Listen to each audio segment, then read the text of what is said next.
Yeah, no, what you guys are saying, this is powerful stuff, man. Probably gonna have two versions of this episode, just because this is a lot. I didn't realize it was gonna be this much, right? And I think from a perspective of entertainment, it's gonna have to be shortened up, right?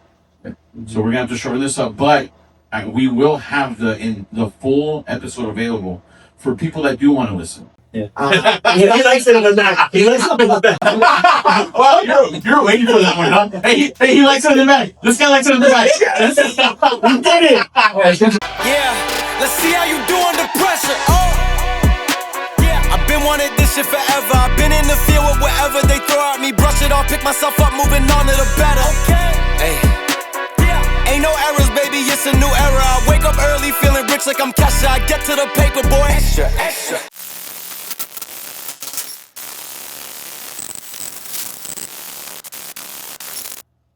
What's up, everybody? I'm Joe. And I'm Abel. And welcome to another episode of Clocked Out with Joe and Abel. Today we're doing a little something different. As you can tell by my polo shirt. And my jersey. We're doing a little something different. We're going to be having a conversation about something real serious. Now, we're still going to try to keep this episode fun and lighthearted, but the topics we're going to hit are very heavy and very serious. Today, we're going to talk about something that impacts most families in one way or another.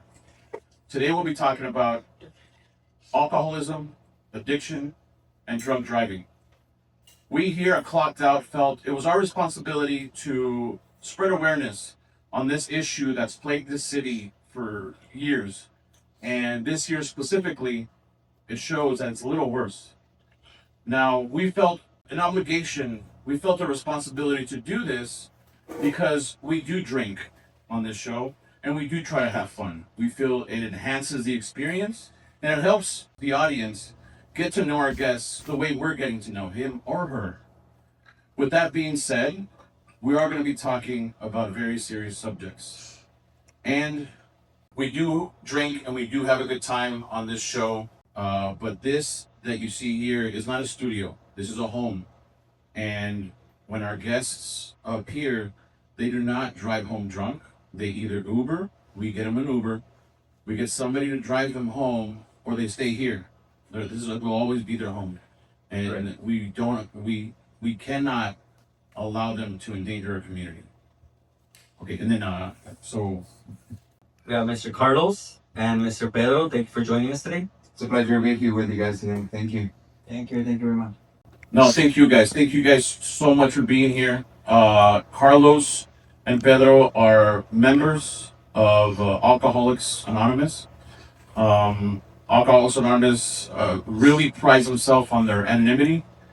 So this is why their faces will not be shown, but even then, you guys are still showing up today, and it takes a lot of courage. And I really appreciate you guys being here, because it is a strong message that we're trying to get out there. Thank you for the introduction. Yes, it's a very strong message, and hopefully people get it, because it's been worse, like you say. And we just want to make conscious in El Paso, conscious of the whole people around El Paso.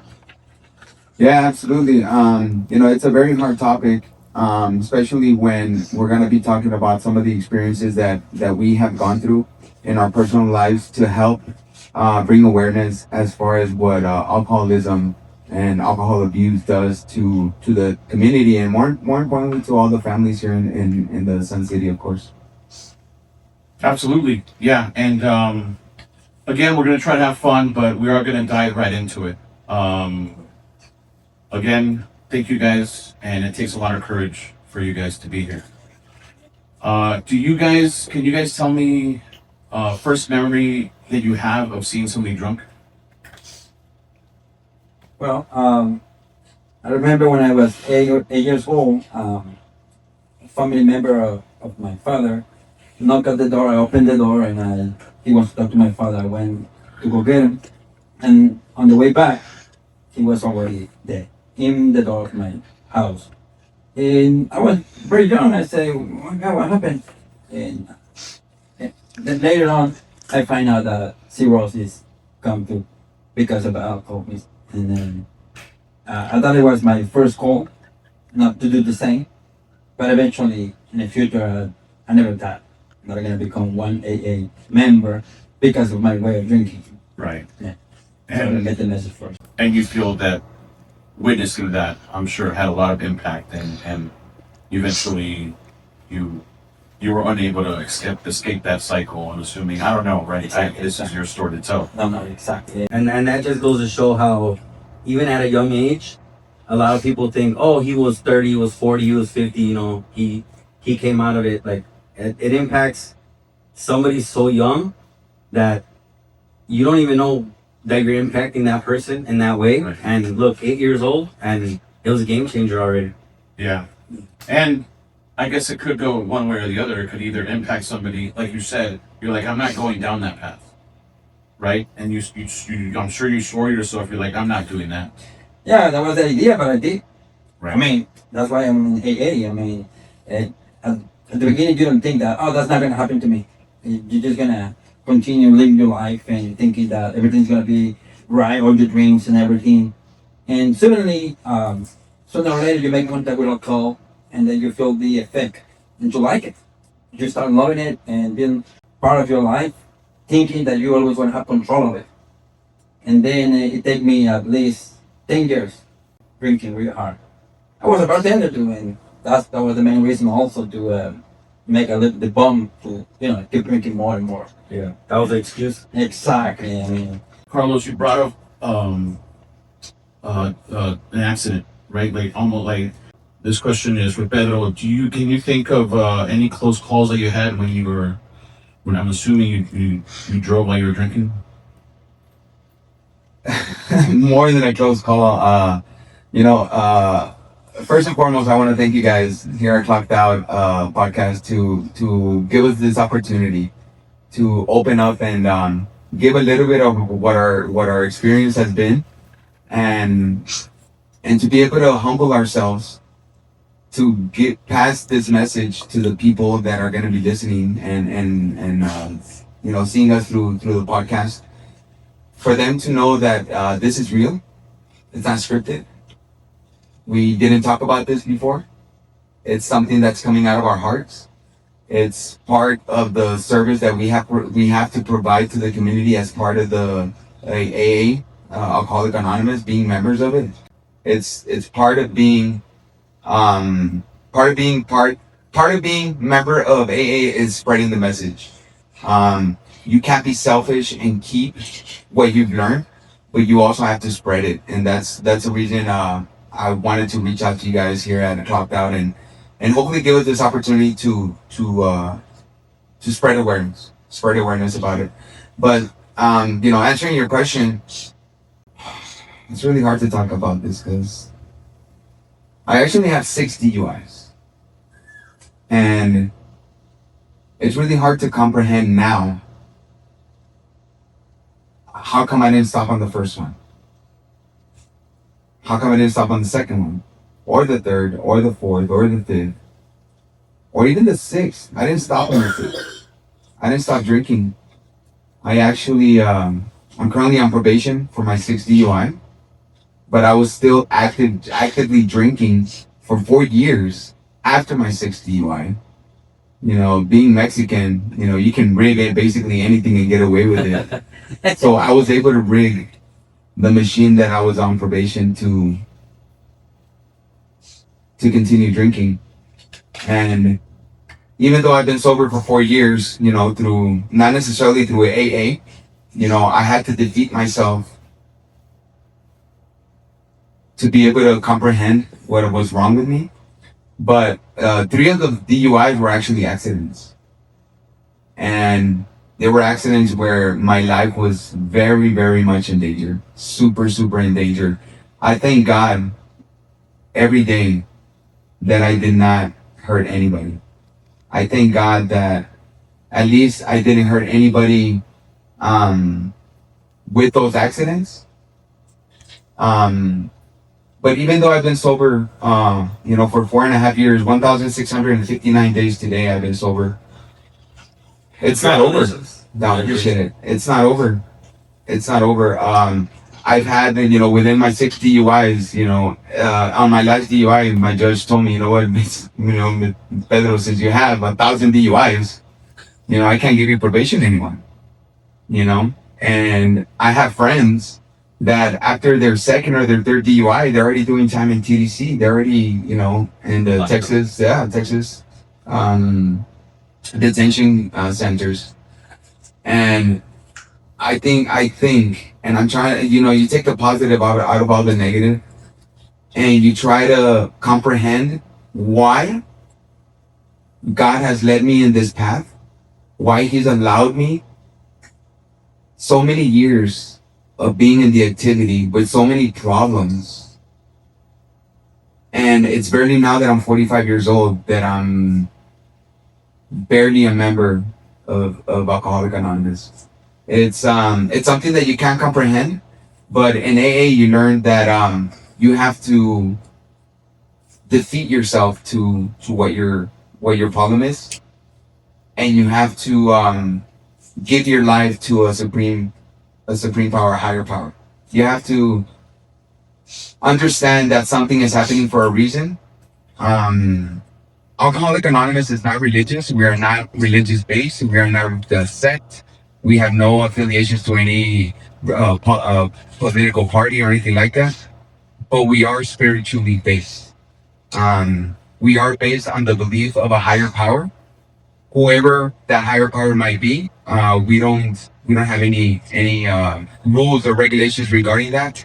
But you do have to believe in a higher power, whether it's religious higher power or whether it's the program as your higher power. For you to believe that this program is going to help you get rid of that disease, because it's not an addiction. Yeah. Alcoholism is not an addiction. In 1956, the American Health Organization categorized alcoholism as a disease, when before it was, widely known that it was an addiction. Carlos was mentioning right now, back when he was 8 years old. Yeah. And the experience that he had a traumatic effect on him that led him, to say, I'm not going to do that again. But that little speck of that awful experience led him to lead the life that he's leading right now. And everybody, if you my experiences, just to close on your question, my experiences with alcohol has led to a lot of close calls. I believe there is a reason for me to be here. I believe there is a reason why God has spared me after so many accidents. And I'm trying, at my short time in AA, I'm trying to realize what that is. And I'm starting to see it by spreading the message. So basically it started as fun, right? Yeah. It started as fun. I think for a lot of people that's how it starts. So everybody's experience is going to be different, obviously. But I mean, if you guys can elaborate on each one, at what point did you say, hey, this isn't fun anymore? Obviously, you mentioned first, second, third, fourth, fifth, 60 WI. At what point were you like, ya estuvo?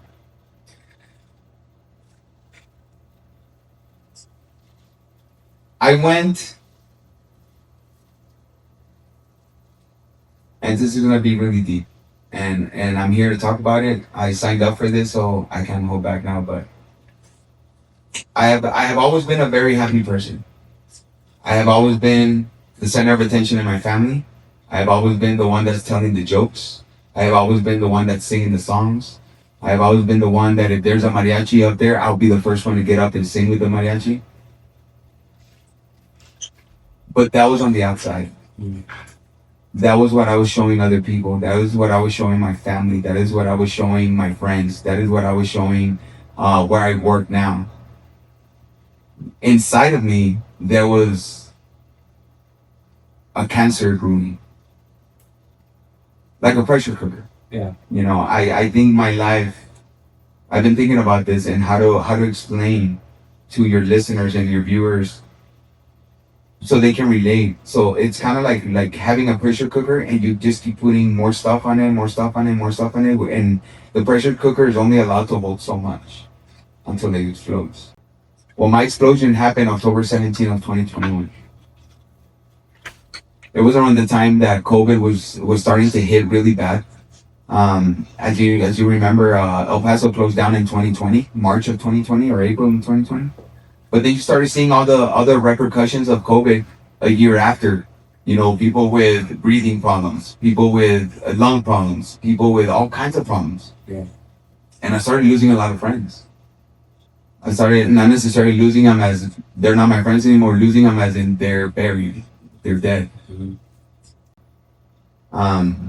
I was working at a bar and I got a call that two of my friends had just passed away. And I took it so deep, so deep. My go-to drinks were Rumplemans and Fireball together. I got so fucked up that I started not being able to control my emotions. I couldn't control my emotions anymore. The owner of the bar told me, you know what, Pedro, you look pretty bad, bro. I'm gonna have to let you go, take the day off, go home, rest it out, and we'll talk about it later. I'm bawling, crying. I get on my car. This is, mind you, I'm still on probation. Yeah. This is 4 years ago. I've been on probation for 8. I get in my car. I go to a friend's house. I know that friend had a bottle of Fireball. I get out of the car and I knock on the door and he says, "Dude, what's going on?" And I told him, this and that. They just called me and I can't control it. Like, I wanna keep drinking to forget this shit. Like, why is this happening? And I told him, let me have the bottle of Fireball. He goes, "No, I'm not gonna give you shit." And I started wrestling with him to the point that he said, "You know what? Here's a bottle. Go do whatever the fuck you have to do." I drove to my ex's apartment, who was my girl at the time. And I just kept drinking. And I know how bad of a mental disease alcoholism is, that I wanted to cry more. I wanted to get everything out inside of me. Like it was a pressure cooker that was just ready to explode, but I didn't want it to explode in a bad way. I just wanted to get that hollow feeling, that empty feeling inside of me. And there's a comedian, Dane Cook, that says, you know what, when you really want to cry and you look at yourself in the mirror and you start telling you all these nice things, like, you're a badass, it could have been worse, you tried your best, and you just bawl and bawl, just looking at yourself in the mirror, watching yourself cry. And that's what I did. I remember that bit. That's a good bit. And it didn't have that effect on me. It didn't bring my self-esteem up. It brought it back down, because I would see myself crying and be like, oh shit, like this is fucking hurting, like, oh my God. And I kept drinking. Looking at myself in the mirror, I turn to the side and I see the medicine cabinet. And the first thing that popped in my mind, I don't want to be here anymore. Looking at myself in the mirror, I don't want to be here anymore. This hurts too much. I opened the medicine cabinet. I got the first bottle of pills, handful, and I took them.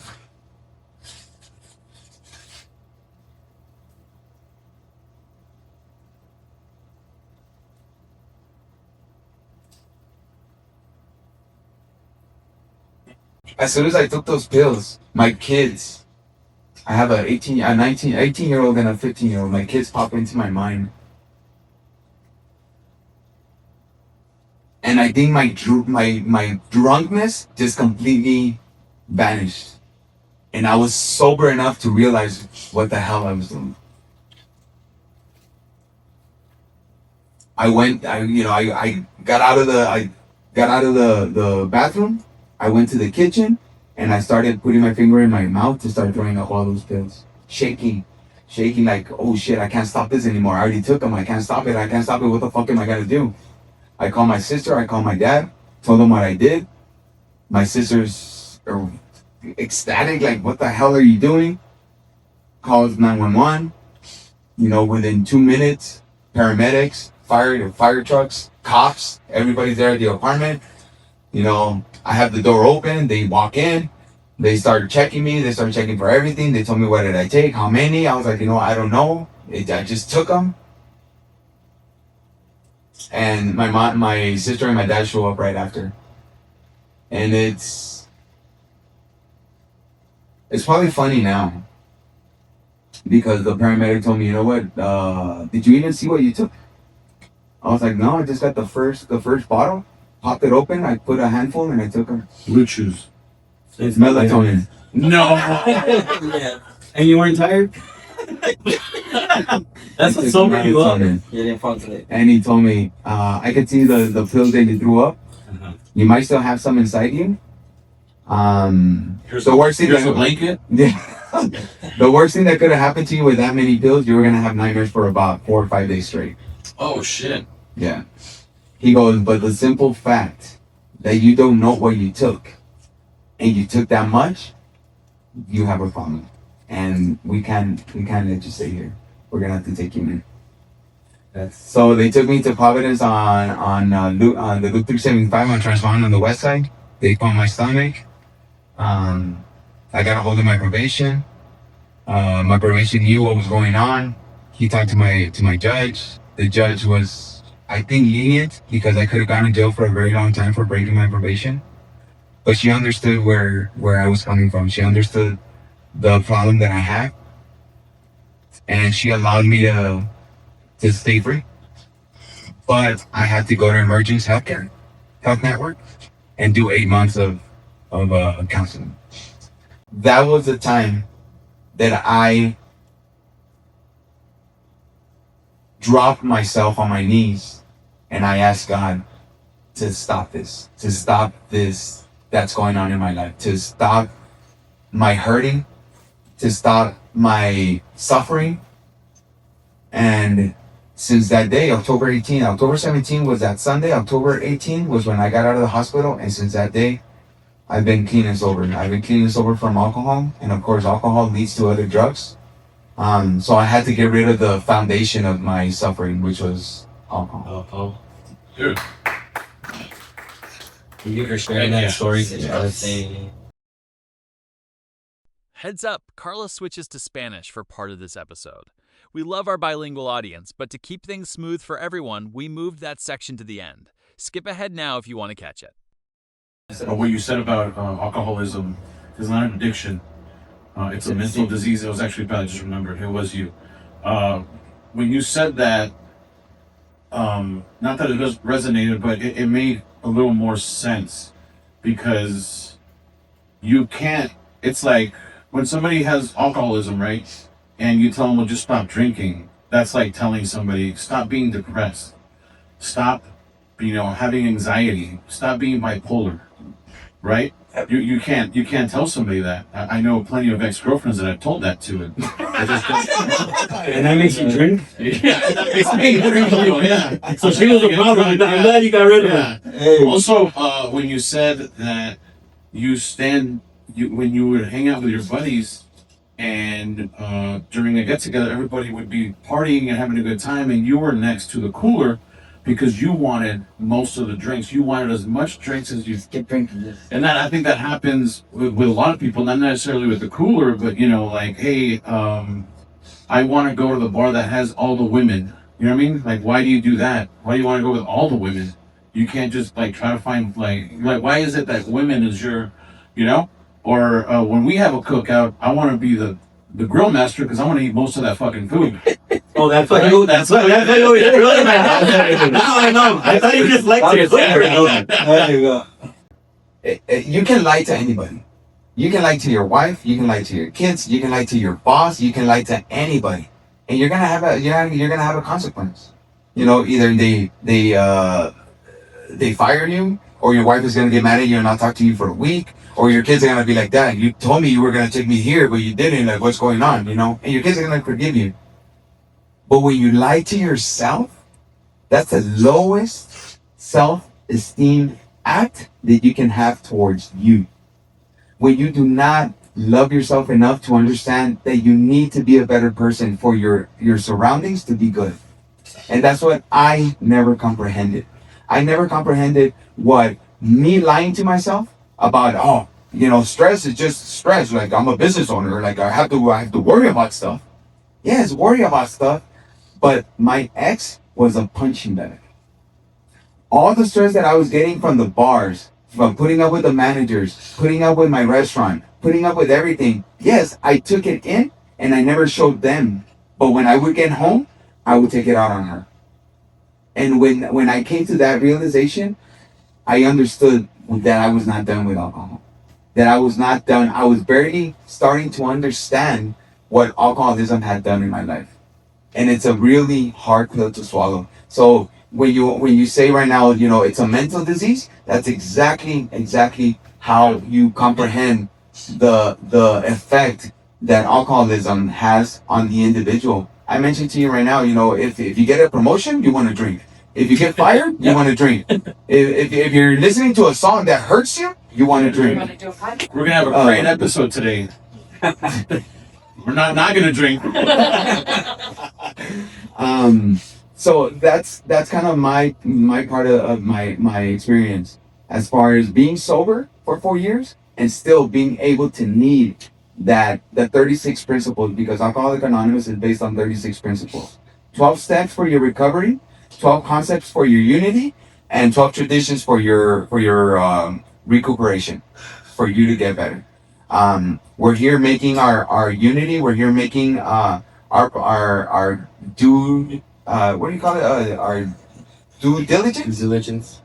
To spread the message, to be here, to talk to you guys, and hopefully your listeners make that bridge of comprehension with us, and they come out. Right now, I'm sure you'll mention the event that we have coming up on Saturday, but more important than the event is letting people know that there is a big problem in El Paso.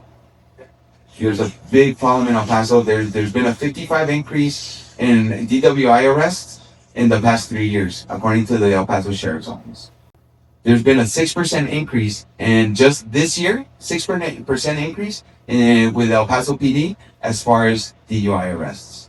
And those are just arrests. Those aren't including people that have hurt people, killed people, fatalities, stuff like that. So, right. One of the things, and that's only the people that have been caught. And only the people that have been caught. That's one of the most important things. We've heard for a couple of years now that El Paso PD was a little bit shorthanded. How many people? I mean, if you have 20 people driving drunk and you have 2 cops, they're only going to be able to pull 2 people over. Correct. And everybody else is just passing by. And as a matter of fact, I've seen people slow down as soon as there's a cop, and they'll slow down not 60, they'll slow down to like 45. So that's when you know, They're causing more of a hazard at that point. Exactly. But you know what? I think it's really important that we really make that point, or you guys, because I'm not, I'm nobody to talk about this, but I think it's really important to make the point that it's a mental disease. I did not know that. I had no idea. And knowing that now, a lot of things make more sense, that it's a mental disease, because we all know that person that gets sober and that guy's still a fucking piece of shit, right? We all know somebody who's I don't think you're a piece of shit. I mean, you're not a piece of shit. You fucking talk so much. I'm sure that's always been there. That's what makes them special, Joe. That's the POS part of it. Yeah, no, but you know those people that they decided to get sober, for their own reasons. Whether it's health, whether it's family relationships, they got caught too many times, whatever their reason is, they decided to get sober. But they're still fucking assholes, right? Like, they still treat people like shit. They're still just like overbearing and controlling, and now even more so because they chose a different way to I guess manifest what their problem is, right? What the real problem is. And I like that you guys brought that up, because it's not like, oh, I have an addiction, I gotta fix it, and then I'm gonna better myself. Like, no, dude, there's something probably deep seated that you're not addressing. It's not just the alcohol. And I'm sure you guys go through this, and I've never been to one, but I'm sure it's very uplifting. I'm sure it's very eye-opening, like you said, a hard pill to swallow. Not as hard as melatonin, but it's a hard pill to swallow. You're right, yeah. But no, I do think that letting people know that it's a mental disease. It's something that, and it's not just the alcohol. It's you have something going on. You have something way deeper than alcohol.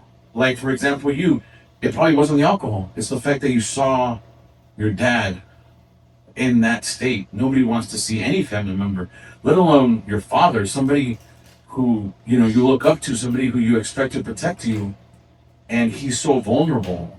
I'm sure that fucked you up somehow. You know, we all have our things that fuck us up, you know? Yep. My uncle, unfortunately, passed away due to addiction, and he was one of my favorite people in the whole world. He's one of the smartest men I've ever met to this day. He was so charismatic and just all around just like a man, you know? But, you know, he had his own things, I think, because my grandma died and he saw her die, and she, you know, he tried to save her, but he couldn't. But that was his thing, right? Yeah. And at first, you know, his dad, my grandpa, owned bars, and he, you know, he hit the bottle. He hit the bottle hard. And from there, like you said, it went to drugs, women, this, that, to a point where it just deteriorated him, and we saw him in the worst state. And I was in the academy to be a Texas peace officer, and I was about to graduate. I was a couple months away from graduating, and he always told me, he's like, I knew you were going to be something in law enforcement. He's like, because since you were a kid, you have this thing to you, this, you know, this presence that, and I didn't believe it, you know, but he said I did, whatever. Yeah, that's his opinion. But he's like, I knew you were going to be something, and you're going to be something uniform. And he's like, I'm so proud of you that you finally found your thing.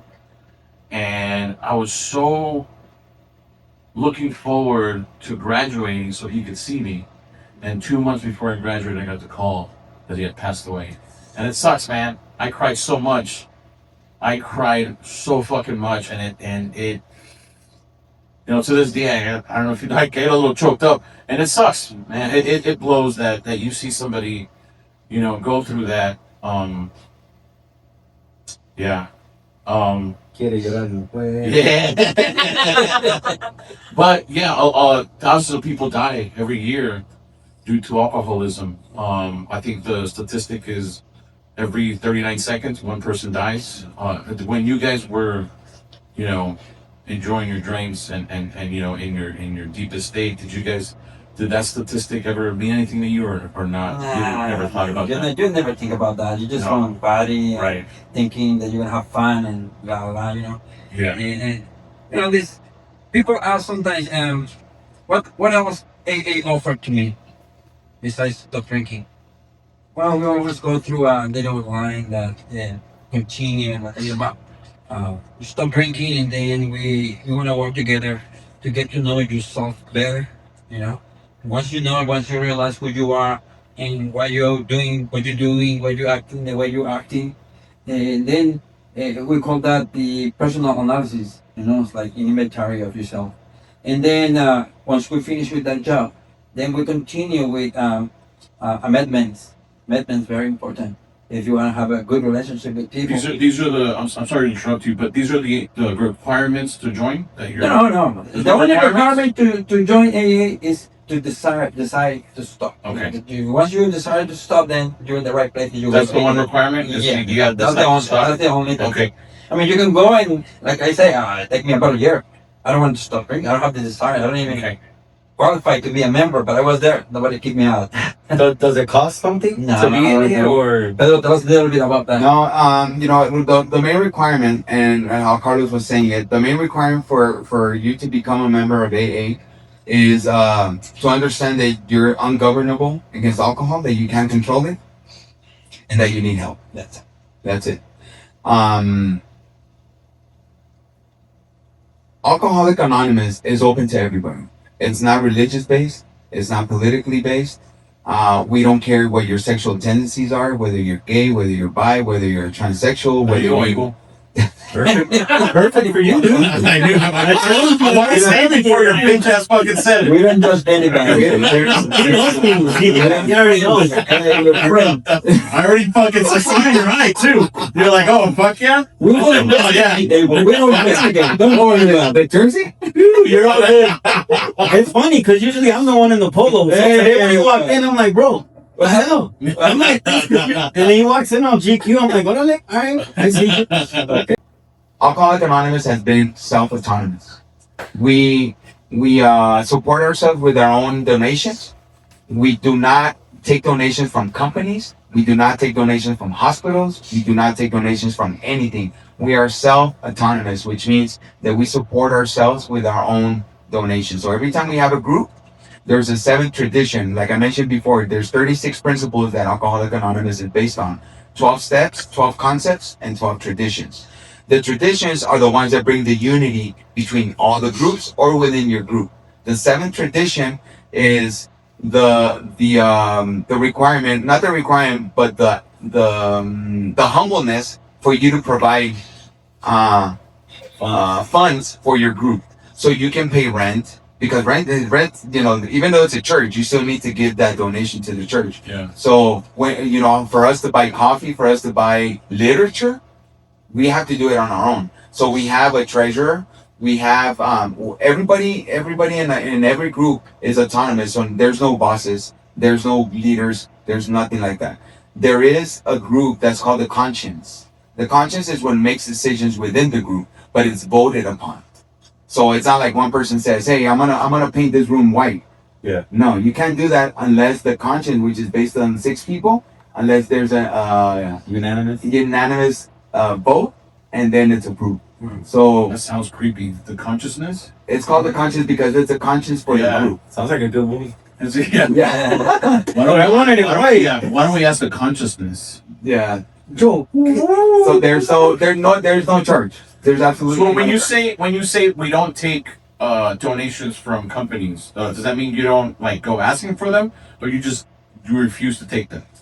I'm gonna ask Carlos. Carlos, This is a good remember? question. Yes, remember. I don't have a lot of information, but remember when the Rockefellers were trying to be part of it?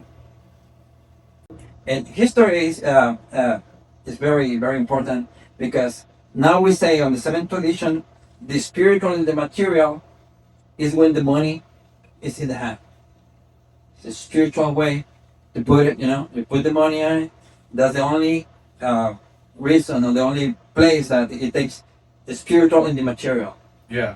That's the only. I had no idea that's what. You know what? I run a nonprofit. It's a motorcycle club that we raise money for fallen officers and any law enforcement officers that are hurt on duty, and we go deliver checks to them, and we always pass the hat when we can't. So we have bylaws just like everybody else. I'm sure you guys have your own bylaws, and if somebody's hurt, or if somebody, unfortunately, hopefully it doesn't happen, but if somebody dies on duty, then we cut a check, right? From all the funds that we raised, we go deliver a check. We ride our bikes and we go deliver a check. When somebody's hurt, right, and it doesn't meet our bylaws, what's called pass the hat. I had no idea that it had such a spiritual meaning behind it. Yeah, You because just call it pass the hat. Like, if we're gonna pass the hat, that means hey, you know what, we're brothers, and this guy needs some money, and we can't give him because we gotta follow rules. I did not know that. That's well, it's a concept that we manage right there, where at the beginning, many people they don't have money. They're broke. They red numbers because they have to put money for the government, for this or that, and they don't have money. That's why we always like to clear. You don't have any money, that's not an excuse for you to come to the meeting. Come to the meeting anyway. No more. We're gonna give you coffee or maybe a donut, whatever. Yeah. And or water, whatever. But the point is there's no reason why you're not to go to a meeting. But once you pay all your debts and everything, you start making money. Let's see how we recover it is. That doesn't mean that you're gonna have to put $1,000 or whatever because I'm already fine. No, Yeah. just be a part of it. Yeah. Being responsible of this little group that you have working on it with other people. And it's also giving back to the group that's helping you succeed. It's also giving back to the group that is helping you have a better life. We always say, and I never understood this until now, these last couple of weeks because we've been so active with this anniversary committee that we'll talk about it in a bit. But the importance of spreading the message, the importance of understanding what you have bought, what you have gotten throughout this time, we call it getting pearls. Anytime you comprehend something, somebody's sending you a pearl.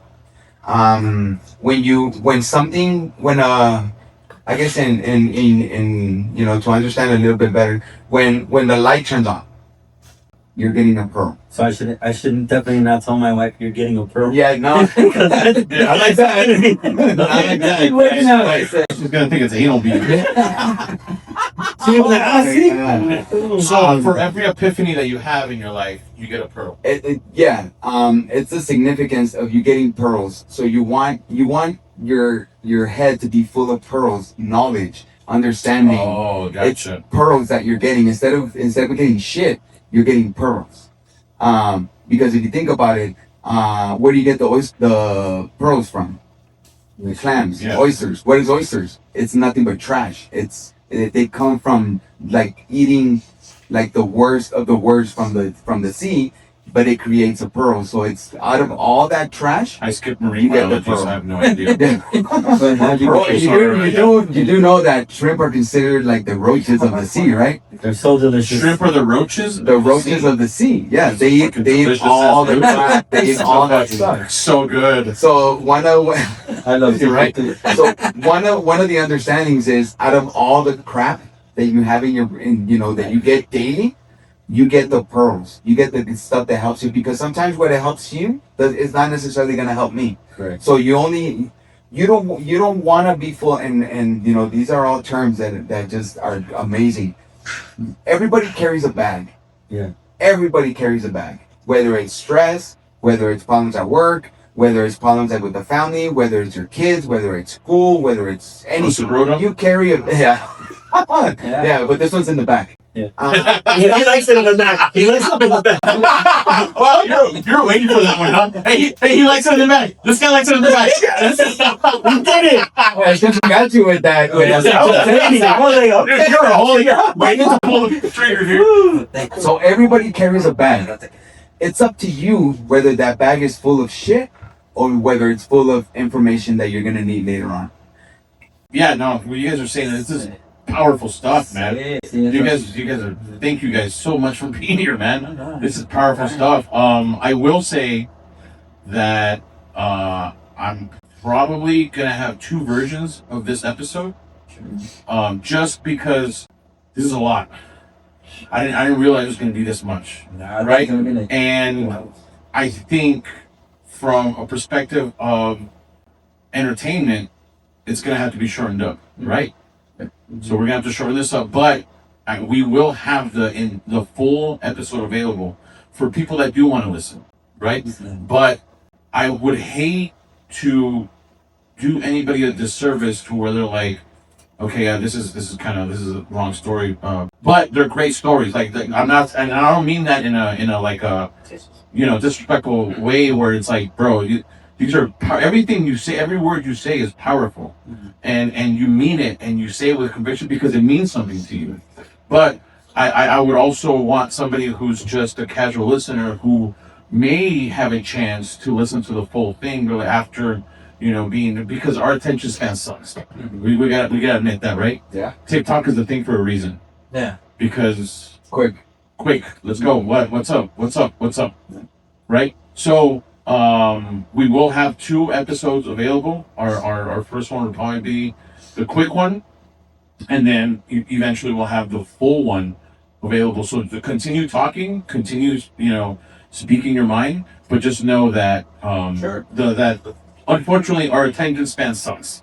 Yeah. Especially us drinkers. You guys' mind might be way more clear than ours, and you might be like, hey, there's deeper things than quick stuff. But our minds, who are not that clear, our stuff is our attention span sucks. With that being said, I was hoping we could do a quick segment.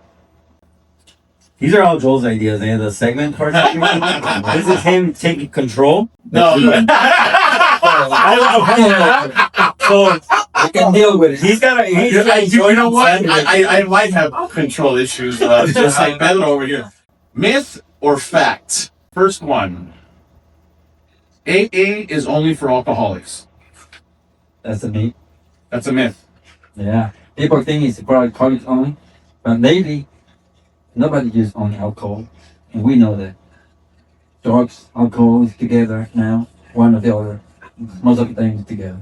And other stigmas, yes. Yeah. We're not going to talk about it easily. Because AA is not exclusive, it's included. Inclusive, yeah. Exclusive, you know, we include anyone. And anyone not only wants to stop drinking, change their life. Next one. You have to speak at meetings. It all depends on how you wanna approach your sanity, your recuperation, your you getting better. You have to get rid of what you have inside in order for you to be able to comprehend what other people are saying. In order for people to know what I'm going through, I have to speak about it, and I spoke earlier about the pressure cooker. You need to get that out of you. And that's one of the reasons why the groups are so important, because at the groups, that's where you leave all your bullshit. So you can be clean when you go home. Yeah. So it is suggested that you speak a lot. Okay. You have to quit forever before joining. That's the idea to quit forever. But when you say that to a newcomer, they will not ask too much. And we break it up for one day at a time. Because tomorrow you don't know if you're gonna make it home or whatever. Right. So, Okay. Only homeless people go to AA. Absolutely not. Absolutely not. One of the big. This isn't me. I want to say these are stigmas. good. These are stigmas that are out there, right? And we want to make sure we get rid of those Absolutely. misconceptions. You know, when I first heard of AA many years ago, I thought it was just the homeless people, the people that lived under the bridges, that would go to the AA meetings.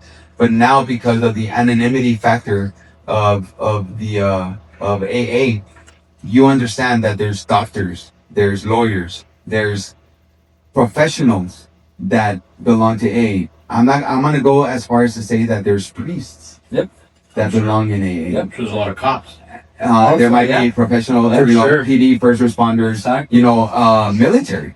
Yeah. With all the stress that the PTSD that military go through, Yeah. I'm positive there are I'll many, venture to say there is. many, absolutely. So it is something that the anonymity factor, that's why it's so important, because we don't want those people to be judged because they belong to a group Right. like AA. Right. So that's why we mentioned earlier, AA itself, the program is not anonymous, but we try to help each individual not get judged. And that's why the anonymity factor is really important within AA. One beer after years of sobriety is harmless. Absolutely not.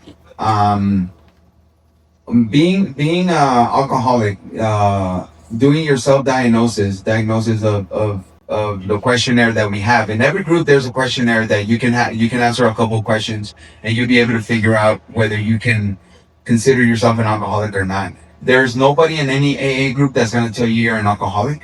It's all self-diagnosis. There are no professionals. There are no doctors. We are not trained to diagnose. It's your own belief. It's your own self-esteem, and it's your own conviction, not lying to yourself, whether you can say, I'm an alcoholic or not. When you're an alcoholic and you consider yourself ungovernable against alcohol, one drink, not necessarily a beer, one sip of a beer can cause damage, extreme damage, because you will not stop. So there's no application, there's no survey, and then look at that, it says definitely an alcoholic. Absolutely not. You fill out your own questionnaire, and out of those questions, being truthful to yourself is the most important thing. Being truthful, you will get your own truth, and nobody cares about your truth but yourself. Yeah. Exactly. All right. Favorite non-alcoholic drink? I love coffee. Coffee. Coffee. Coffee. All right. Hardest day of recovery? Every day. Well, when you have to pay the bill, with we would. You're talking about the tap that he was talking about, not the money bill. Not the money bill. The one that you the tap that you have to when pay. you realize you have to Because pay the consequence. everything that you've done and everything that all the you realize. yeah. Yeah. You pay the piper. Yep. Okay. I say every day because I'm going through that every day. Okay. No, I got you. Yeah. Best day of recovery. Today is like every day can be the best day Yeah. from now on. And that's what I'm trying to. Every time you go to bed, you finish 24 hours of sobriety. Exactly. Yeah. Oh, Today is that's another pearl. Today. Yeah. This is a rapid fire. That one fucked me up. I'm gonna be honest with you. Bring it on. That one's. I know that's what you guys go for. I know. I can tell your vibe is like, hey, like I'm gonna get it. That one fucked me up Oh, yeah. today because the next day is gonna be the best one. It might be the best one. Or it might never come. Well, I gotta fuck it up for me, dude. Bring it on. What's something sober you enjoy that drunk you would have hated? Hard work. Drunk you would have hated hard work? Okay. I can't think of anything. Next. Yeah. Okay. Biggest misconception about recovering addicts? The biggest misconception is that it's only for poor people. Okay. Oh, The biggest misconception is that there's no professionals that have mental sickness or addictions or anything like that. Because it's everywhere. It's everywhere. What would you tell your 21-year-old self?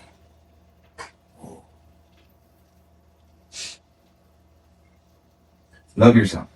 Learn from my mistake. Learn from someone's mistakes. Otherwise, you're gonna learn from your mistakes. Okay, one more.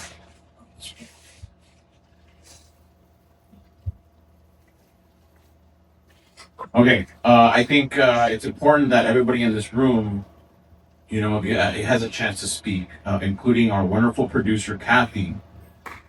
Thank you. Kathy, you are the anchor of the show. If it wasn't for you, my mind would be, I don't know where this room would not be here. Like Abel would be behind that area over there. Like, I'd be like, dude, Abel would probably tell me to go fuck off every day.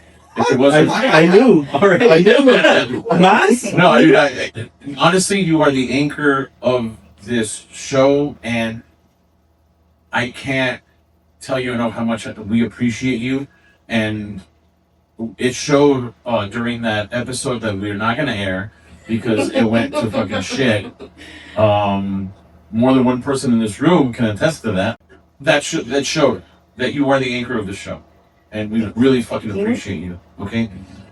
So, the question for you, Kathy. Oh, gosh. What advice would you give someone dating or married to a person struggling with alcohol? Well, geez, I don't know. Let me think. Well, first of all, I think this episode has changed my perspective on some things and taught us one or two things on where to go and how it is a mental illness. But I think it would be to help support him or her, like in regards to, I don't know, I personally, if I wanted to, I want to be able to be around people who drink. I'm going to be honest. And I hope, and I've seen that, they don't judge or whatnot. But for me personally, if I was trying to do it, I couldn't surround myself around that. So that would be like my first advice is just to pull back and then you'll see who your friends are and who support you along that journey. That's a good point. So if you're saying if you separate yourself from that kind of scene or that environment, you're going to see who your real friends are. Mm-hmm. Also, there's some that are struggling that are in that scene because that's where their money comes from. Right. Like there's people who work in the bar industry and they're still struggling. Yeah. Which is great because they create now they make these beers that are non-alcoholic. And they can. I've had friends who I consider close friends that stopped drinking, and I offer them shots. I'm like, I don't drink. And I'm like, oh, that's awesome, man. Good for you. Right. You know, it's very healthy of you. That's a conscious decision. Here's a shot of a fucking monster or a fucking Cranberry. Cranberry. Sure. What are you on your period? That's a great scene. At what point should someone stop trying to help and start protecting themselves? Why do I get all the tough questions That's here? a tough question. Jeez. Well, you can't really help somebody who doesn't want the help, for starters. So, I mean, you can try, but at some point you have to let them come to that decision. Okay. All right. We have a reoccurring question on this show. Typically, I don't know if you watch this show or not, Carlos, but typically this show we invite local favorites. We've had Johnny Cage, we've had Mike D, we've had DJ Jason Craig. Where we plan on having Crystal Poppins. We've invited her. She said yes. We have Stephanie Hahn. She also said yes. We invite local favorites, and we get to find out who they are outside of work. Okay. Is there somebody that you guys can give us a suggestion to? If there's somebody that you guys suggest should be on the show next, or in the future? Wow, that's a good question. Yeah. Yeah, well, I guess this is a great show in El Paso. It keeps growing and growing in many ways. And I hear in the radio that now Hollywood is looking at El Paso and making movies around here.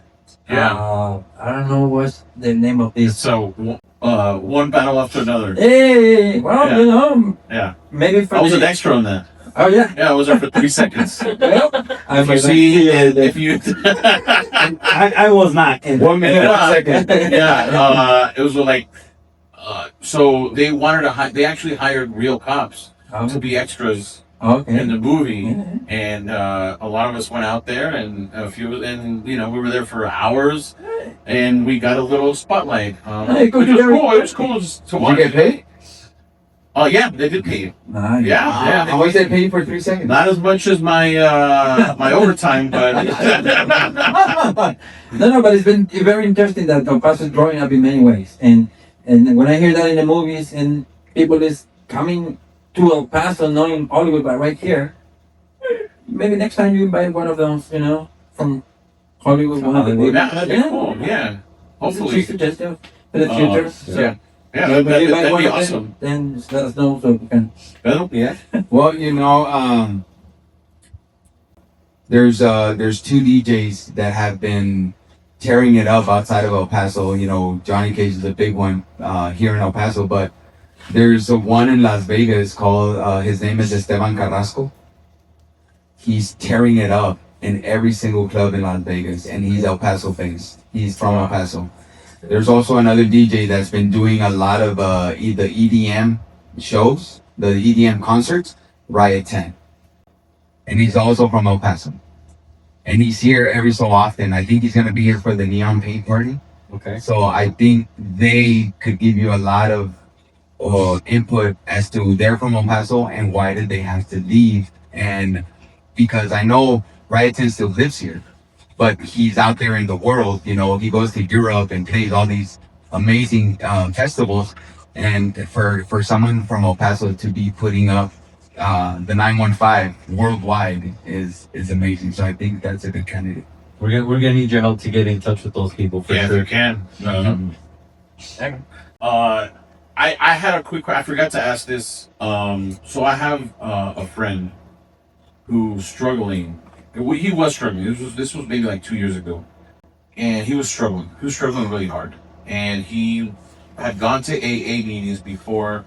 When I was in a different, we weren't talking to each other at the time, or we weren't hanging out, and he went to AA. He had problems, and then he got better, and then it looked like he was getting worse. Right? He relapsed. It was bad. His health was deteriorating. It was bad. And I told him, I talked to him and I go, hey dude, like, if you need somebody there that you know, like, I'll go with you. I had zero intentions of, you know, actually going through the steps and, you know, all the so what you call them? Principle. All of those steps or the principles.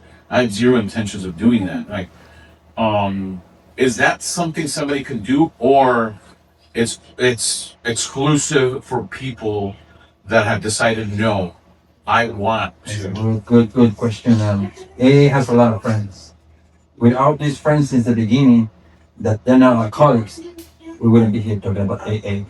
And these people to talk today, and the structure of AA, the people that represent and put the face on it, they're not alcoholics, and they know all of the principles of the steps and the traditions and the concepts, because they want people that they just want to keep getting wisdom, you know. And these people, they don't have any problems with not even drugs or nothing. They just want to get informed to help someone. So let's say that in your free time you're gonna get this book and you start reading and saying, I'm gonna get these ideas, like the idea of the hat. And it pop up because you've been doing it without knowing that the spirit or the material go there. Well, you get new ideas, and then when you have a friend like that, somehow you can help better. You can understand. That doesn't mean that you have to belong to AA or, you know, because I don't know you, but I guess you're a normal person. Right. And well, we're not gonna. Yeah, we're all normal. Well, That's a good question though. You don't have to. You don't have to be necessarily need the alcoholic, help, but if you want to help somebody, Right. you can go. It's like being like a big brother, I guess. Yeah. Exactly. Or a friend. yeah. Yeah. So his response, and the reason I'm telling you this is because I'm sure I'm not the only one who's had this question about helping a friend. Also, his response was, I've been to AA and it just makes you feel like shit. It makes you feel like just your self-esteem sucks, and it makes you feel really fucking bad. Fortunately, he's better now. He's a lot better now. I don't know how he did it. Maybe he decided like, nah, fuck, no, I don't want to do it. Or go, he's a fucking piece of shit, and he'll just joke around the whole time. I don't know, right? Or he had his own way of doing it. But the reason I bring this up is I'm sure there's other people who have gone to AA, left AA, and decided that's not for me because it makes you feel like shit. And they might tell somebody else who would probably had the, wanted to go, and they're like, oh, fuck that, I want to feel like shit. So what is your response to that? That's a good question. I mentioned that in AA, in English, in El Paso, it's more than 100. In Spanish, it's 14. And I can tell when you go to, if let's say this group is next to your house, because it's so close, I want you to go there because of whatever, and then you don't like it, because I want you to understand that these people is sick already. I mean, it's people that has a lot of angry management and things like that, you know? So it's not easy to stay together for 1 hour and a half or whatever. So let's say that you don't like that group because they make you feel like shit. Well, as far as I know, in El Paso, the 14 groups, I can tell you, maybe you're to try that one, you don't like it. Let's go to my meeting where I go. Oh, Let's go to my meeting. that is Because it's more spiritual.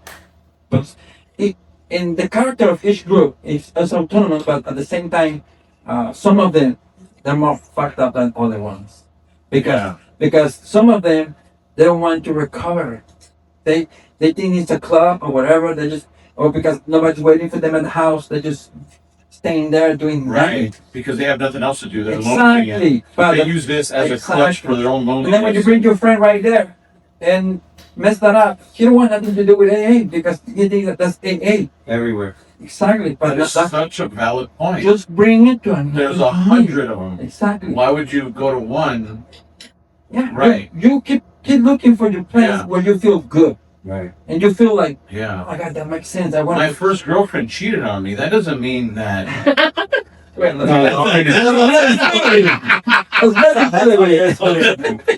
Yeah, well, that's the idea. Well, you might suck as a person. Yeah. She cheated on you. And that's the way you can help. So This question is for Pedro. Pedro, and obviously the purpose of this for you is to promote this event, and we're definitely going to do that. But this question is for you, and I would really like you to speak from the heart. If there is somebody out there right now that's struggling and they're way too scared, and they don't want to do it because they don't want the stigma, because they don't want, you know, to admit that they have a problem, but they are struggling, what can you tell them?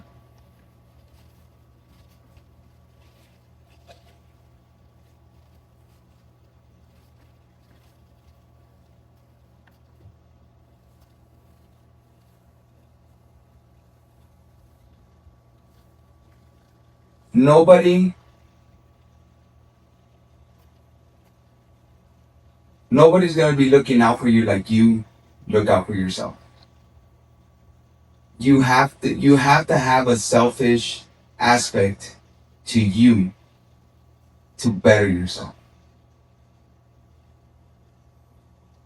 Don't get rid of what you don't know.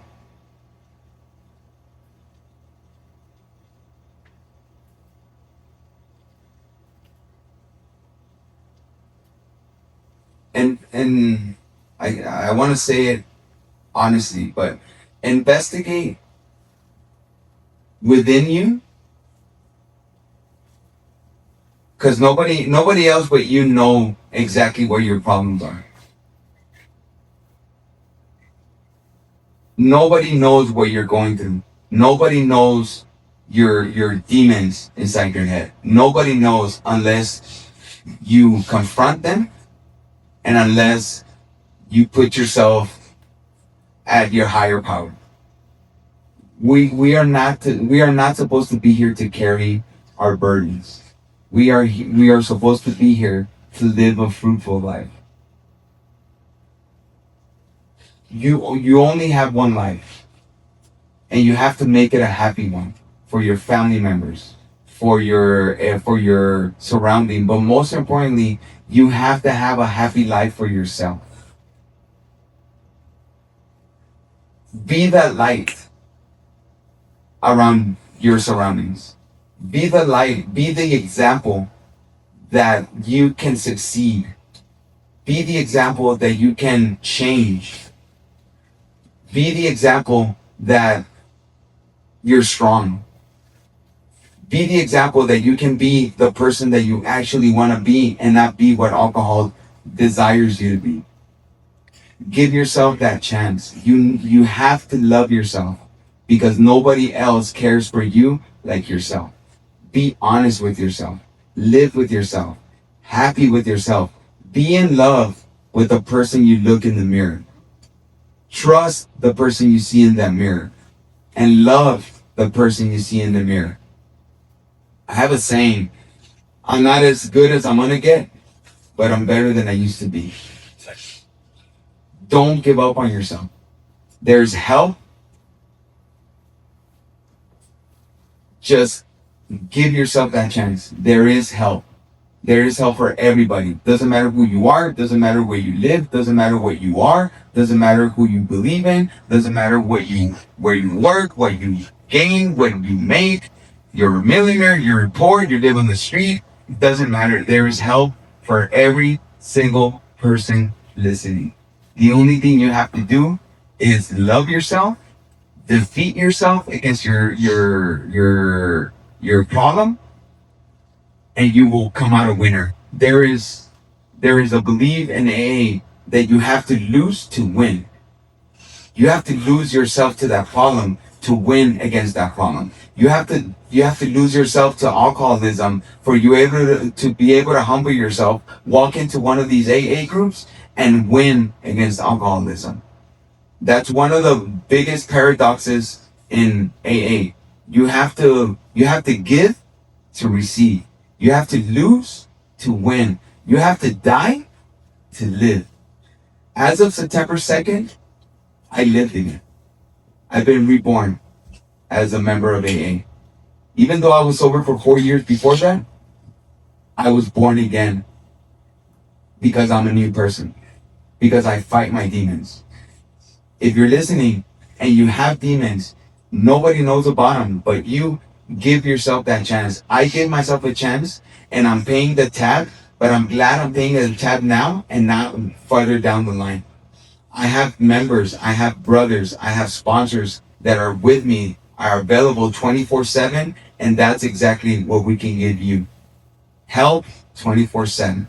Give yourself that chance. Don't lose yourself to it. Hell yeah. Good answer, man. Good answer. All right, and obviously the main reason we're here, Pedro wanted to promote this event you guys are having. I'll let you. Absolutely. So, as I mentioned before during the podcast, June 10th of 1935 was when Alcoholic Anonymous was introduced to the world out of Akron, Ohio. And June 13th here in El Paso, we'll be celebrating the 91 anniversary. It's going to happen at 5525 Alameda.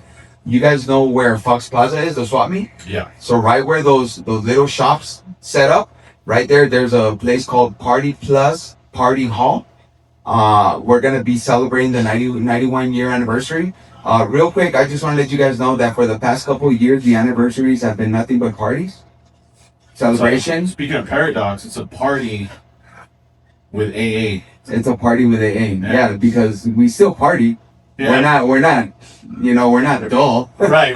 We like dancing, we like singing. Right. So it is a celebration of 91 years. It's a celebration of 91 years of these two individuals, Dr. Bob on the left side, Bill W on the right side, that came together in 1935 to create this amazing program, AA, that has been around 91 years, and it's the only program known effectively to help with alcoholism primarily, and of course any addiction that comes along with the 12-step process. So at 5525 Alameda Suite 9C, starting at 4 o'clock, we actually have four people that are going to be coming out of town that are going to be talking about what Alcoholic Anonymous really is. The last couple of years, the anniversaries have been nothing but celebrations. You eat, you mingle with people, and then you go home. We took it upon ourselves, the three members of the committee, which are Victor is our coordinator, I'm the secretary, and our good friend Chalu is our treasurer. It's the very first time that we have been part of this committee.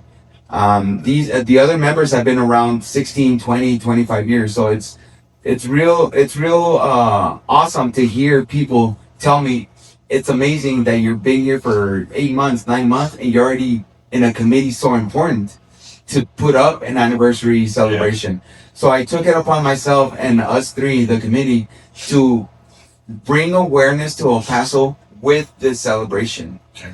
Make it a public information forum. From 4 to 6 o'clock, we're going to have people talking about what alcoholism is. We're going to have a doctor that's going to be talking about the medical aspect of alcoholism.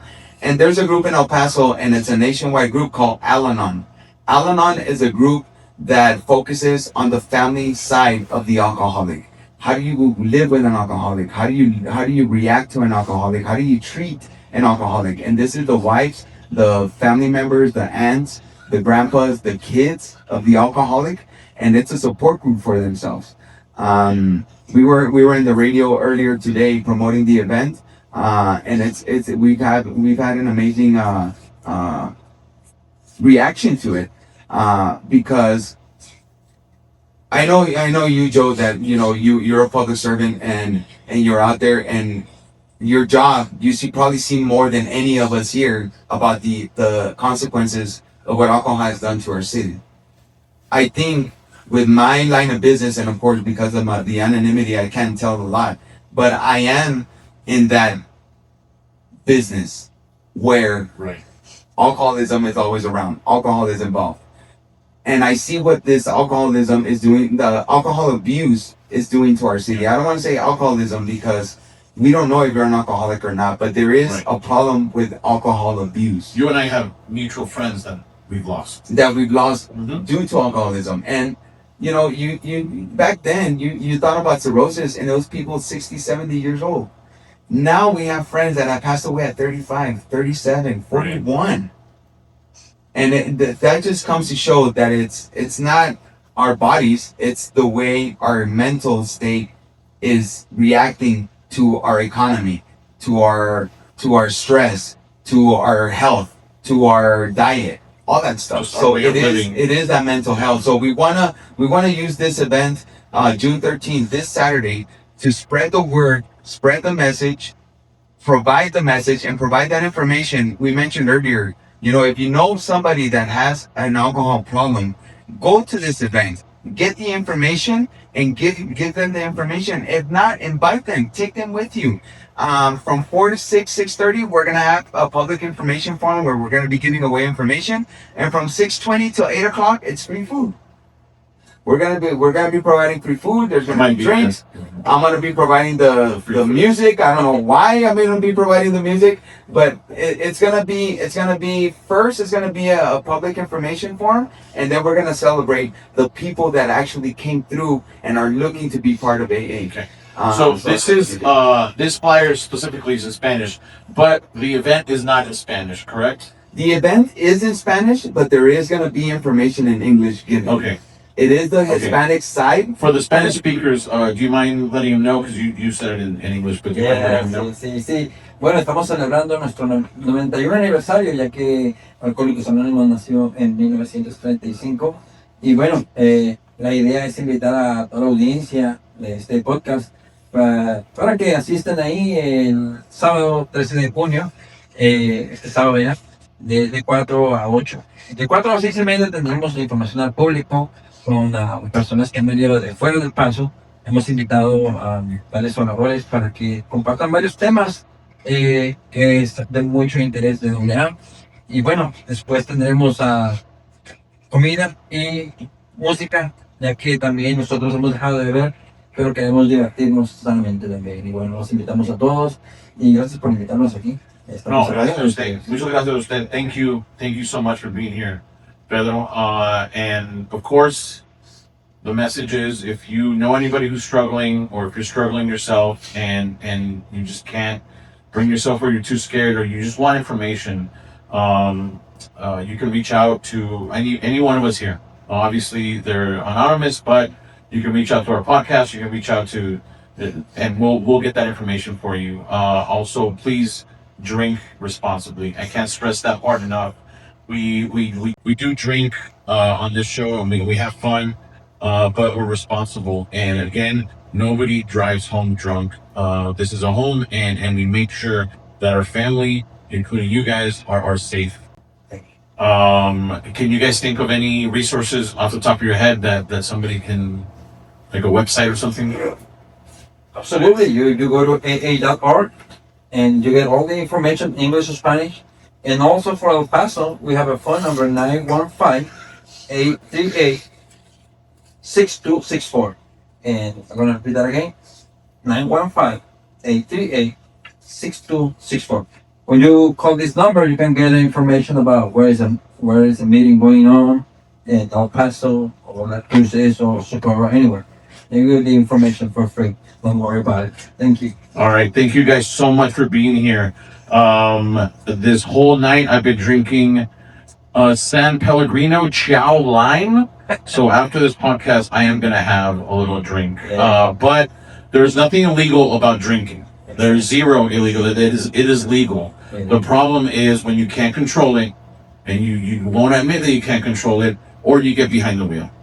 Absolutely. That's one of the things that we want to get across, is that we're not here to tell people to not drink. We're here to tell people to be responsible, and we're here to tell people that if you can't control your drinking, there is help. But drinking alcohol is not, like my partners said earlier. We're not here. We don't have a grudge against alcohol sales. We don't have a grudge against bars. We don't have a grudge against people that drink. As a matter of fact, we're kind of jealous that they're able to have such a good time drinking socially, which is the way that you're supposed to drink. Yeah. Social drinking. Have a great time. Go to a movie. Go to a concert. Have 2 beers. Go. Pedro, thank you so much for being here. Carlos, thank you so much for being here. You guys are very courageous. I hope that you guys encourage people and motivate somebody out there that's struggling to take that step. And thank you for all the resources, all the information. It was great. Thank you guys so much for being here. Thank you guys for joining us. I'm Joe. And I'm Abel. And it's Clocked Out with Joe and Abel. Thank you. Sí, bueno, yo puedo hablar en español. Sí, Yo creo que hay mucha audiencia que habla español y que los escuchan. Y bueno, cada quien tiene una manera especial de pasar un mensaje. Y primero que nada quiero decir que yo ni quería dejar de beber. Yo cuando fui a estos grupos fui a aprender a controlar mi manera de beber. Porque yo no tenía planes de dejar de beber. Además, yo todavía a veces pienso cómo es posible que ya pasaron 21 años y yo ni tenía planes de estar en AA o pasar mensaje o aprender una nueva forma de vida. Pero es increíble. En mi caso, tuve que cambiar de trabajo para empezar, ¿verdad? Y no dejé los restaurantes, siempre trabajaba en las mañanas de mesero, pensando siempre que en las noches cuando uno hace más dinero de bartender o de mesero, pero hey, Dios tiene una forma muy misteriosa de trabajar con cada uno de nosotros y yo le dije, pues yo no puedo ir a los grupos porque es en la noche y mi trabajo es en la noche pero si tú me das un trabajo en la mañana que yo pueda pagar mis biles y posiblemente voy a los grupos, mientras no puedo. Pues las cosas pasaron en menos de 4 meses. Yo trabajaba en un restaurante Chili's, creo, sí, hace mucho tiempo. Y bueno, en California. Y entré a trabajar un part-time en un restaurante familiar y ahí trabajaba en las tardes. Y me dijo el dueño, ¿sabes qué? Me gusta cómo trabajas, quiero que trabajes conmigo en la mañana y en la tarde, un ratito. Y se manifestó por ese periodo de Dios que de una u otra forma empecé a ganar muy buen dinero en la mañana y ya pues en la tarde trabajaba poquito, pero de ahí salía y tenía chance de ir al grupo. Entonces ya fue cuando yo ya me puse serio, porque cuando yo ya pedí la ayuda, yo le dije a todos los compañeros que estaban ahí, todo este año que he estado aquí, yo creo que los he engañado, les he dicho que soy un alcohólico, un miembro de EE, pero seguía bebiendo y quiero la ayuda, quiero que me digan la verdad, porque no me recupero. Y bueno, lo primero que me dijeron fue, ¿sabes qué? No nos engañaste a nosotros, te engañaste a ti. Esta es la enfermedad de la mentira. Y mientras tú te sigas mintiendo, jamás vas a dejar de beber o de tener una nueva vida. Y eso hizo un impacto en mi mente, porque una persona que no quiere dejar de beber, que no quiere a los grupos, tenemos miles de pretextos. Uno de ellos era de que los grupos no son para mí. Yo no soy de grupos, yo tengo mi schedule, todo mi trabajo, mis hijas y todo. Pero es increíble, a pesar de que la mujer, pues las consecuencias se tienen que pagar, ¿no? Una de las cosas que me dijeron ahí, ¿sabes qué? Llegaste a este punto y ya tienes un año sin beber y la mujer no quiere nada contigo. Así que se van a tener que separar porque pues ella así lo quiere. No porque yo lo quería, pero es parte de las consecuencias. Y él en ese momento no entiende por qué. Y yo le dije, bueno, ¿pero por qué? ¿Qué está pasando? Uno que quiere una explicación, ¿no? Y me dice, bueno, ¿qué estabas haciendo hace 10 años? ¿Qué estabas pensando? Nunca pensaste en las consecuencias. Y en doble A te dicen, esta es tu cuenta y no se paga con dinero. Se paga con la familia a veces, o con la libertad, según, ¿no? Entonces me dijeron, ya pagaste tu boleto para estar en doble A. Es como cuando compras un carro nuevo y no lo usas, si no te quedas. Entonces, si te quedas con nosotros, sean cuales sean las consecuencias, aquí no te vamos a prometer que no pasa nada, sí pasa. Pero ahora vas a enfrentar los problemas en el cuerpo. Porque en tu caso, pues ya era muchas lagunas mentales, muchas cuestiones, como decías hace rato, de ¿qué te hizo parar? Realmente cuando estás cerquita del alcohol, yo los admiro, pero yo no pude. Pero yo entiendo que hay gente que sí puede. Ahí me explicaron, hay 3 tipos de alcohólicos. El social, que se toma un trago o 2, sigue trabajando como si nada. Dije, ese soy yo. Me dijo, no, Carlitos, yo creo que es el que sigue, ¿no? Y el que sigue era el problemático. Ajá. Ya tienes problemas con la mujer, con la policía, con el trabajo, y ya tienes muchos problemas. Pero el alcohol, uno dice, no, el alcohol no es el problema. Sí. Es la gente, es la mala suerte, todo, pero menos el alcohol. Hasta que ya te dicen, bueno, todavía el segundo, dicen por ahí que si un doctor te dice, hey, deja de beber porque ya te queda tanto tiempo de vida, o te vas a casar y la mujer dice, hey, deja de beber, posiblemente puedes dejar de beber. Y después llegamos nosotros los que ya somos alcohólicos crónicos, ya el bebedor fuerte, ¿ah? que ya en vez de socializar, su objetivo primordial En mi caso personal, así tranquilamente, mira, ahí está la hielera, aquí está el party, yo me sentaba ahí está la hielera. Y quería ser como el bartender del party porque yo quería agarrar más siempre. Es una cuestión mental, física, mental y espiritual. Física porque pues los órganos, yo no sé cómo el ser humano aguanta tanto, aguanta demasiado.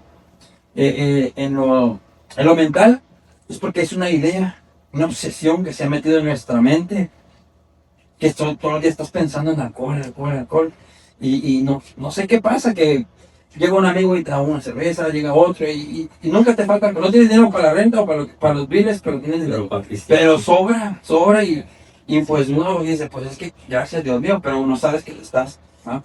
Y en lo espiritual dicen ahí en el grupo que llegamos en bancarrota total. ¿Por qué? Porque cuando estamos en esta situación nos olvidamos de todo lo que tenga que ver con Dios, con ese poder superior que en mi caso es Dios. Y todavía nos resentimos. ¿Ah? ¿Por qué? Porque nos corrieron del trabajo, porque la mujer nos dejó, porque los hijos están enfermos, porque no tenemos dinero. Y luego llegas y te convencen que eres alcohólico y luego dicen, ahora creen en Dios. Oye, es una parte muy difícil. Yeah. Pero hay muchos que no tienen problemas. Yo, por ejemplo, voy a Pedro y digo, te admiro porque esa parte de ti va a hacer que te recuperes más pronto. Pero los que estamos resentidos con Dios, como esto es espiritual, pues nos lleva más tiempo, ¿no? Entonces, estaba en el programa, porque también ese programa es para los creyentes y para los ateos. Y tuve la oportunidad de conocer, de practicar con un ateo, y le dije, ¿y cómo te recuperaste si no crees en Dios? ¿Cómo lo hiciste?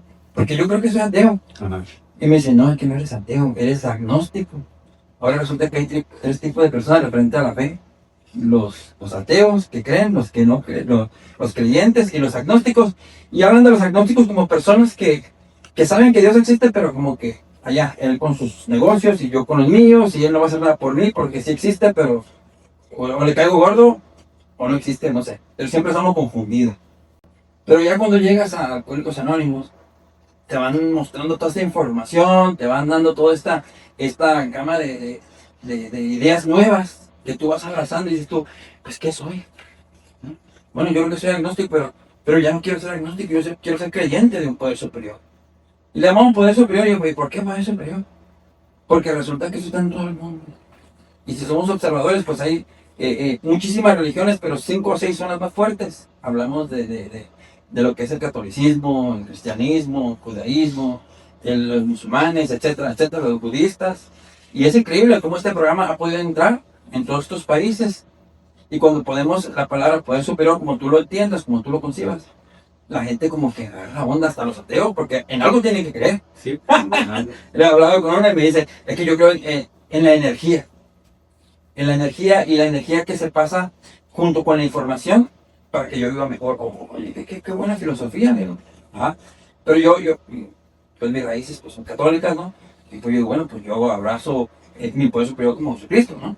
Ya hacemos la oración en el nombre de Jesús. Y yo estoy tranquilo con eso. ¿Ah? Pero este programa es espiritual. Es espiritual. Y llegar a creer en un poder superior, para que nos regrese al sano juicio, tiene que ver con una necesidad. Yeah. Porque el primer paso dice, somos impotentes ante el alcohol porque llevamos una vida ingobernable. Pero el segundo paso dice, llegamos a creer en Dios para que nos dé un sano juicio. Porque sin alcohol yo pensaba que ya estoy curado. No, ahí vas a ver tu vida ingobernable. Sin alcohol, por 21 años vamos a revisar qué sigue, qué parte de tu vida sigue ingobernable. Vamos a ver. Lo notas más. Sí. O sea, es más claro. Sí. Y si no, alguien lo nota por ti. Y te dice, oye, ¿por qué eres tan neurótico? ¿O por qué la avaricia te gana? ¿O por qué eres tan perezoso? Le llamo huevón médico. ¿Ah? ¿Por qué eres tan neurótico? ¿Ah? Entonces, todas esas cosas nos hacen pensar, bueno, todo esto que estamos hablando es lo que me hizo ingobernable. Una persona, con las características de una persona que no se ha recuperado es que es una persona desafiante, desobediente, ingobernable, la misma palabra lo dice. No quiere órdenes. Y llegas al Alcohólicos Anónimos y dicen, aquí no hay jefes. Eso es muy atractivo para la persona que vaya a recuperarse, porque dice, o sea que nadie me va a mandar, nadie te va a mandar. Todas son sugerencias. Y te explican, bueno, lo que es una sugerencia es como cuando te avientas en un paracaídas y ellos dicen, jale, dice, sugeridamente jala. Si no jalas, ya sabes qué va a pasar. Entonces abre un paracaídas. Entonces, así son las sugerencias en doble A. Esta situación, como les digo, yo ni tenía pensado de dejar de beber, estar en un programa, poder a ayudar a ver a personas cómo se recuperan, poder ayudar a aportar algo, un granito de arena. Es increíble, es una nueva vida. Y yo creo que allá afuera hay mucha gente que ni sabe que ahorita están en su casa, que no tienen el hábito un nuevo hábito de ir a un grupo, ¿no? De informarse, de hacer algo por ellos mismos. Posiblemente estas personas que están escuchando, posiblemente quieran información. ¿Dónde podemos encontrar estos grupos? En inglés hay más de 100 grupos. Y yo una de las cosas que he mirado aquí en El Paso, Más de 100 en grupos en inglés. en la ciudad. En El Paso. Todo lo que es El Paso, Socorro, todo eso, hay más de 100 grupos. Usted se va a .org y busca ahí la información, dónde está un grupo, pone su zip code y de volada le da un grupo a la vuelta de su casa para que no batalle y no haya protesta. En español, la idea que estoy haciendo también es en español, es porque hay un poquito de grupos, hay 14 grupos. 14. Habían 30 después de la pandemia, ¡pum! Se fueron 15. Muchos porque murieron, muchos porque ya no regresaron, no sé por qué. Y Pero en el muchos, país. muchos porque los dio sed. Posiblemente se fueron al pedo también. Sí, es verdad, ¿no? Así es. Sí, Entonces, está canijo. Y muchas personas se deprimieron mucho por la Totalmente. pandemia. Y regresaron a beber para encontrar ese estímulo de la aburrimiento, de la monotonía, la rutina que ya tenías la vida.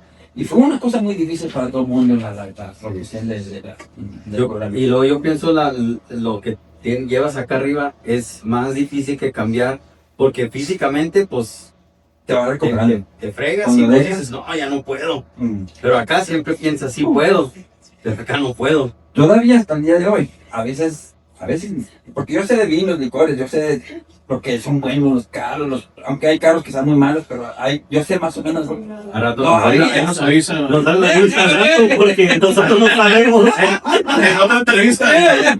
Bueno, pero el punto es ese, que todavía a veces viene la idea, pero esa idea ya no es una obsesión.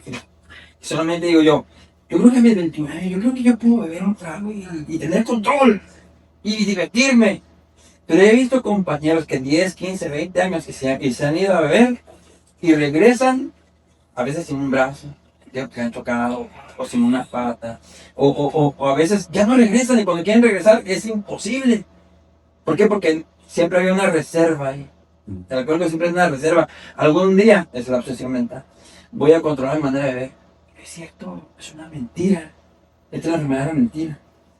Entonces, en mi caso personal, yo digo, bueno, ¿qué es lo que yo puedo hacer? Dormir. Dije hace rato, ¿qué es lo que me paró ahí? Muchas de las veces no necesitas estar tener un fondo de sufrimiento tan fuerte. No sé, no necesitas pasar por tragedias. Necesitas vencer tu ego, tu mente. Llevar tu cuerpo, forzarlo. ¿Sabes qué?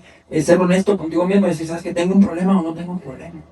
Porque en ese año me decían, vaya, haga la prueba. Y me iba al bar. Voy a tomar 4, me decía el bartender, dame 4 y no me sirve más. Porque estoy haciendo un experimento. Órale, pues. No, me llegaban los camaradas y llegaban la cubeta, órale, Charlie, órale. Y cuando en el pedo me pusieron un Charlie. Pero decías 4 en 4 en la Charlie. Ahora ya chingada, ya más Carlos. ¿Qué le decían, Charlie? Digo que en el pedo, cuando daban el pedo, me decían Charlie. Charlie. ok. Ahí está una. Y entonces la cuestión de los alcoholismos. Ok. Ya, la cuestión del experimento, pues fallaba. Sí. Las 4, 5 veces que quise hacer el experimento, vais a beber, haga la prueba, terminaba en el piso. En el piso, ya mi alcoholismo era de que ni llegaba a la casa a veces. Yo no sé cómo llegaba a estacionar el carro. En una ocasión me acuerdo que bajé del carro y bueno, tenía un sacatito ahí. Pues del carro a la puerta de aquí a ahí quedé en medio, en el sacatito. Me levantó el sol porque estaba muy fuerte. Pero son cosas que uno se acuerda y dices, ¿cómo no me mató? Me maté manejando. Y no fue el melatonin, ¿verdad? No, yo sí tomaba, sí tomaba. Bueno, pero es de cada caso sí, sí, ¿no? Entonces, esas son las ideas. Lo que dijo de que, no sé si dijo usted o dijo Juan Pedro, pero lo que dijo que alcoholismo no es una adicción. Sí, una de las cosas que dice también la oración de la serenidad, y que porque es una oración que es mundial, o sea, no es de una sola religión, nadie sabe ni quién la inventó, pero el punto es de que la han analizado tanto, inclusive los psicólogos, que dicen que todo el desorden mental comienza cuando no tenemos la capacidad de aceptar las cosas que no podemos cambiar. Entonces desde ahí viene un desorden mental, por eso hablamos mucho de esta situación. Y todavía es curioso porque cuando las personas que somos alcohólicas y que los que han pasado por el proceso de ir con un psicólogo o un psiquiatra, no nos pueden ayudar. No nos pueden ayudar porque no está ese puente de comprensión. Pero hoy en día la mayoría de los psicólogos saben, de una u otra forma detectan, ¿verdad?, que estas personas tienen problemas con su manera de ver y ya están informados. Entonces ellos les dicen, si quieres que sigamos el tratamiento, tienes que ir a un grupo. Yeah. Porque ellos no pueden. No Y pueden. eso es bien fuerte, porque Sí. yo pienso que, como dicen, un clavo saca otro clavo. Ajá. So, yo creo para que tú te sientas que alguien te comprende, Sí. tiene que pasar por Eso. ese camino. Exacto. ¡Pum! I thought you were going to say, ¡Ay, no! ¡Una mamá! ¡Ay, no! You gotta see this. I thought you were going to say, Pablito clavó un clavito. No. No, Pablito. No,